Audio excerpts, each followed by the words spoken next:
Welcome back to WigginsTV. Okay, this is gonna be the most far episode of Forgotten Hoods in LA, in my eyes. For real. We got a lot of hoods on this here episode that's being mentioned today. I thought I'd give y'all a treat, even though y'all ain't even watching the Forgotten Hoods episodes like y'all used to. But anyway, we gonna cover the less talked about areas of the South Bay, South LA area like Hawthorne, Carson, and I got a wild story going down at Torrance. And I'm gonna start slow, but I'm gonna heat it up. Let's go. Carson is no stranger to Bloods and is home to the 189th Street original genocide Carson Bloods. They are considered one of the deepest Asian blood gangs in Carson, with most members being Filipino. People say they faded out, but I heard otherwise. They have a main hood street around 2-something Street in Carson, but I'm not really sure which one, to be honest. And I don't want to say the wrong information, that wouldn't be right. But allegedly they got Mexicans and other races in their gang, and they cool with them for the most part, because I mostly heard they beef with the 190 East Coast Block Crips out in Del Amo. Now, there's a story about a murder involving this hood, but this episode, it got enough bloodshed, and you're going to see what I mean. And I got to tap in with some Carson homies to verify before I just jump out there and say stuff.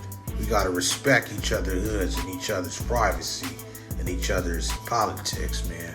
Next, what about the East Side Dogs in Carson, also known as the Coatman Avenue Gangster Crips near Victoria Park? Yup. The East Side Dogs been in Carson for the longest. They hood go from Martin Luther King Street. You in the hood when you see Martin Luther King Street. I've been from different cities to city, and that's just a known fact, man. So if you see Martin Luther King Street, you in the hood. That's just a fun fact. They hood go from Martin Luther King Street to Carson Street, and then from Main Street to Coatman Avenue, hence the name. They also called the East Side Dog Crips. Moving to the next city. My boy from 211, GC in Hawthorne, got on my head about saying this, but damn it, I'ma stand on it again. Hawthorne is a melting pot. It's true. I told y'all about the 211 Gangster Crips, the Rolling 130s, but today we gonna talk about the 147th Street Neighborhood Crips in Hawthorne. Yup, Hawthorne. I don't know if they still active, but that hood damn sure existed. They territory was stretched from Crenshaw Boulevard to Hawthorne Boulevard, and from Rosecrans Avenue to Marine Avenue. Now, I'm definitely finna ask some of my boys that's from Rolling or Neighborhood Crips if they know some 147s, because honestly, it's starting to look like the Crips took over Hawthorne. And I'm not even trying to be funny or biased, because I'm Crip, man. But interestingly enough, there's a hood called 147 Riders Crips, and that was in Lawndale some time back, which I seen hit up in Hawthorne before. I wonder if it's the same hood. Hit me up. Let me know. Y'all got my number. Now let's get to the wild story of the day. If I told you there was a Black versus Mexican war out in Torrance, would you believe me? For as many years as I lived in LA, Torrance always been a less black gang active city. I know you seen Straight Outta Compton movie where Easy and NWA was chilling outside the studio in Torrance and got blurted by the cops instantly for no reason, just for being black. Yup, that's how I go in Torrance, believe me. I had my own experience. But at one point, there was a Crip gang out there who wasn't afraid of the Mexican gangs or the police and waged war with both of them. These Crips were known as the 208 Street Crips. The 208 Street Crips silently ran through the Harbor Gateway of Torrance in the 90s, but were no joke. They was about their business. Also known as the 208 Street Gangster Crips, they was first known as the TOT, taking over Torrance, and had some serious beef with the 204 Street, Dark Side, and the East Side Torrance Trece, which are all Latino gangs. Allegedly, they got their start from different members of the Gangster Crips, Hoovers, and Playboy Hustler Crips, who all came together to form one gang. The beefs they had with Darkside and 204 Street Latino gang allegedly stemmed from fights that they had at a school called Nathaniel Narbonne High School in Torrance. And they say, the Crips got the best of them. They hood ran from Torrance Boulevard to 207th Street and from Dinker to Western Avenue. After a while, the Torrance police was bound to try and get rid of them.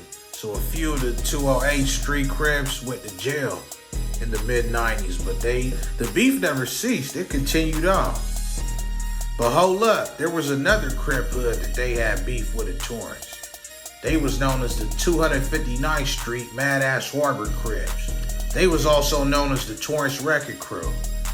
This gang eventually clicked up with another group in the area called Nasty Niggas to go up against the 208th Street Crips, and the 204th Street Latino gang started getting real racist. And they was shooting at black people and terrorizing them who lived in Torrance, whether they was banging or not. So in other words, if you black, you get smacked. Wow.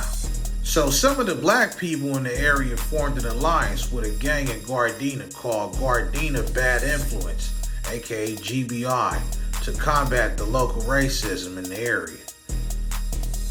They then tried to make a TBI, Torrance Bad Influence, but it quickly fell off because some of them went to jail, and the original 208th Street Crip members who was out there, they didn't really like the idea and didn't really get along with them too well.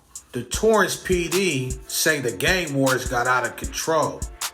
On December 15, 2006, they say 2 members of the notorious 204th Street Latino gang in Torrance allegedly gunned down a 14-year-old girl named Cheryl as she stood talking with her friends. This sparked the outrage in the black community of Torrance residents, as they had been complaining of being terrified by Latino gang members for decades.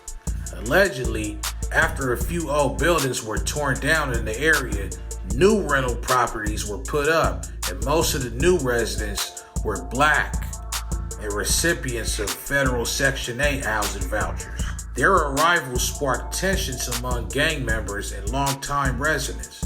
So in other words, they started hating on the Negroes that moved up in there. Because, they come in there from Section 8 and they from a different color. Just trying to make it hard for them. I already know what time it is, bro. First time I read this. But hey, guess what? What goes up must come down. And when you put paint where it ain't, you bound to get your clothes dirty. Eventually, check this out. Allegedly, the same dude that allegedly killed the 14-year-old innocent black girl got killed up in San Quentin by somebody from his own race. No comment. That's gonna conclude today's episode of Godhoods in LA, Season 4, Episode 3. Yeah, man, that was wild, man. So, yeah, just, this one right here got a little racial, man. But, I'm not racist, bro. But if you pushing black people, okay, I can't rock with you, cuz. And we smashing on you. Just know that. Make sure you like, comment, share, subscribe, man. I know y'all probably have a field day with this one. Hit me up, man. 213-436-1296, man. Lock it in, man. It's your boy Wiggins. I'm out of here. Donate if you can.